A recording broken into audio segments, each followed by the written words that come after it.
주변국들의 우려에도 불구하고 일본은 계속해서 강경한 입장을 보이고 있습니다. 한일 갈등 문제가 심화되고 있는 가운데 일본에선 갈등 해결을 위해 한국의 사과가 필요하다는 입장을 주변국에 어필하고 있는 것인데요. 어떤 일인지 살펴보겠습니다. 기시다 후미오 일본 총리가 한일 간 대립 현안에 일관된 입장을 유지하며 한국의 적절한 대응을 요구하겠다고 밝혔습니다. 기시다 총리는 6일 추가 경정 예산안을 심의하기 위해 개원한 임시국회 소신 표명연설에서 외교 분야 과제를 언급하며 중요한 이웃나라인 한국에는 일본의 일관된 입장에 근거해 계속해서 적절한 대응을 강하게 요구하겠다고 말했습니다. 기시다 총리가 이날 연설에서 한국과 관련해 추가로 언급한 내용은 없었습니다. 소신 표명연설은 일본 총리가 임시국회가 시작될 때 당면한 정치 과제와 관련된 입장을 밝히는 것입니다. 10월 4일 취임한 기시다 총리로서는 지난 10월 8일 연설에 이어 이번이 두 번째입니다. 그는 첫 소신 표명 연설에서도 한국은 중요한 이웃나라라며 건전한 관계로 되돌리기 위해서도 우리나라의 일관된 입장에 근거해 한국 측의 적절한 대응을 강하게 요구해 나가겠다고 말했습니다. 이번 연설과 비교해 봤을 때 큰 차이가 없습니다.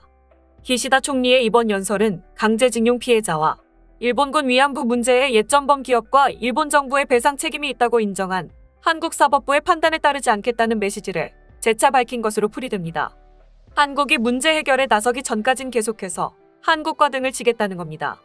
일본 정부는 1965년 체결된 한일 청구권 협정과 2015년 한일 외교장관 위안부 합의 등을 근거로 들며 한국 법원 판단이 국제법 위반이라고 주장하고 있습니다. 기시다 총리는 한일 외교장관 합의 당시 외무상으로서 일본 측 당사자로 참여했습니다. 한편 일본의 신임 외무상인 하야시 요시마사 또한 기시다 총리와 마찬가지로 강경한 입장을 취하고 있는데요. 그는 지난달 취임 후 정의용 한국 외교부 장관과 전화회담을 실시하지 않고 있습니다. 그는 이러한 배경의 이유로 한국 경찰 간부의 다케시마 상륙에 일본 측이 반발, 대화 분위기가 시들었기 때문이다라고 지지통신이 6일 보도했습니다. 통신은 하야시 요시마사 일본 외무상이 오는 10일이면 취임한 지 한 달을 맞는다. 각국 외교부 장관과 인사를 겸한 통화를 거듭했지만 한국의 정 장관과는 전망이 보이지 않는다며 이같이 전했습니다.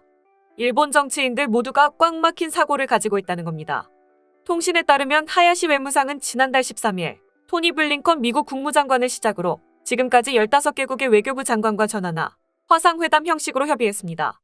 일본을 방문한 파라과이 외교부 장관과는 대면으로도 회담했습니다. 다만 이 가운데 한국은 포함되지 않았으며 외무성 간부는 한국은 당분간 없다고 단언했다고 통신은 전했습니다. 기시다 후미오 일본 총리가 지난 10월 취임 후 10여일 만에 문재인 대통령과 통화를 한 것과 비교해도 움직임이 더딘 것은 분명한 상황입니다. 통신은 그 배경에는 한국의 김창룡 경찰청장이 지난달 16일 다케시마에 상륙한 까닭이 있다고 분석했습니다. 일본 측은 직후 미국 워싱턴에서 열린 한미일 3국 차관 협의에서도 이 여파로 공동 기자회견을 거부한 것으로 알려진 바 있습니다. 통신은 북한이나 중국을 염두에 두고 3국의 결속을 나타내기로 한 만큼 일본 외무성 내에서는 타이밍이 최악이다라는 불만이 소용돌이쳤다고 전했습니다. 그러면서 하야시 외무상은 당초 일정이 갖춰지면 한국과도 통화를 할 방침이었으나 다케시마 상륙의 여파로 조정조차 이뤄지지 않는 상황에 빠진 것으로 알려졌다고 말했습니다. 이어 징용공, 위안부 문제 등 현안을 협의하는 실무급 대화는 계속되고 있어 한일 외교소식통은 한국 측이 하고 싶다고 하면 검토한다고 말하지만 조기 실현의 기운은 적은 채다라고 보도했습니다. 일본 정치인이나 언론이나 모두 같은 생각이라는 겁니다. 일본의 이 같은 꽉 막힌 사고가 보도되자 전 세계 언론은 일본을 비판하기 시작했습니다. 중국 언론들은 일본은 적당이라는 단어를 알 필요가 있다며 적당한 보복은 좋지만 그 보복도 도를 넘으면 역풍으로 돌아오기 마련이다라고 지적했습니다. 미국 언론은 일본이 동맹 관계를 계속 흐트려 놓고 있어서 외교에 굉장히 어려움이 있다며 허들을 넘을 때마다 계속해서 장애물을 놓는 느낌이다. 이대로 가다간 한국과의 외교적 친분도 크게 흔들릴 수 있기 때문에 주의해야 할 것 같다고 보도했습니다. 정치 전문가들은 이에 대해 일본의 이러한 강경한 발언은 한국에게 보복을 가하고 스스로 일본의 무릎을 꿇지 않자 억지로 강한 압력을 주고 있는 것으로 보인다며 주변국들의 일본과 같은 분위기를 예상함과는 달리 정반대의 성향을 보이면서 기시다 내각도 크게 당황하고 있을 것이다라고 분석했습니다. 다음은 해당 소식을 접한 일본 네티즌들의 반응입니다. 한국은 이해의 시점부터 틀렸습니다. 일본이 요구하는 것은 대안이 아니라 조약이나 합의의 이행입니다. 대안을 찾아 사과와 배상을 계속 요구하고 있는 곳은 한국이죠. 이 상황에서 이미 일본은 불가역적으로 해결하고 있다는 입장이어서 대안을 찾을 필요가 없어요. 혐한 문화가 뿌리내린 일본에서 한일 우호 쪽을 생각하는 일본인은 몇 %일까? 한국은 일본 자위대 항공기에 레이더 조사를 했다.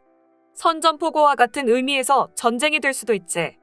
우린 저런 자세의 일본이 아니라 더 엄격한 대응을 할 수 있는 정치가를 요구한다. 때문에 참의원 선거에서는 친한 의원을 낙선시키고 싶다. 경제적인 관점에서는 그냥 이웃나라. 서로 사귀고 싶은 사람이 사귀면 된다. 나라끼리 손잡고 지내는 사이가 아니다. 외교에서 중요하다는 것은 친밀하다는 의미가 아니다. 우리 측은 그것을 이해할 필요가 있다. 이 기사를 읽으면 마치 일본 수상이 한국에 대해 불합리한 요구를 하고 있는 것처럼 생각할 것 같은데 꽤 잘 썼군요. 청구권 협정과 위안부 합의를 해결했다고도 표현하고 있어. 그 사실을 한국이 인정하지 않을 수 없으므로 언급하지 않을 수 없겠죠. 기시다 총리는 어디까지나 외교사령으로서 중요한 이웃나라라고 말하고 있을 뿐이다. 기시다 총리는 외무대신으로서 한일 합의에 진력했음에도 불구하고 한국에 일방적으로 밀렸다. 국가 간 합의를 이행하지 못하는 한국에 대해 우리 일본은 낙관적인 한국의 기대와는 달리 엄중한 자세로 대응할 것이다. 여러 가지로 부적절한 상대에게 적절한 대응을 요구하고 있는 것이 이 이야기의 포인트이죠. 무엇 하나 기대할 수 없다는 것입니다. 일본이 확실히 대응하지 않으면 마음대로 하는 패거리들 머지않아 막힐 것은 확실, 구애받지 않는 것이 최선이네요.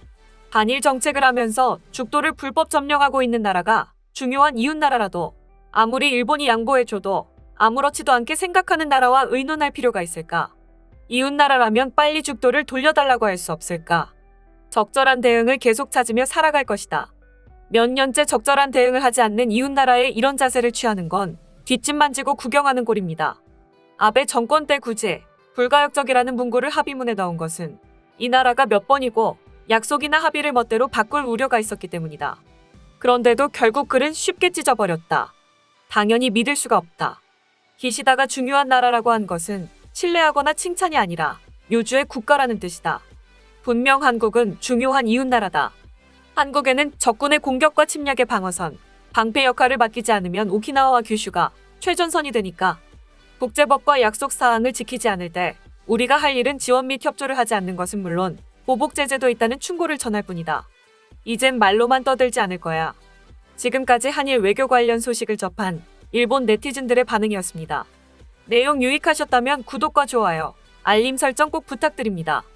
여러분의 작은 행동 하나가 대한민국의 국격을 높입니다. 이 세상 모든 소식을 담은 오린박스는 내일도 최선을 다하겠습니다.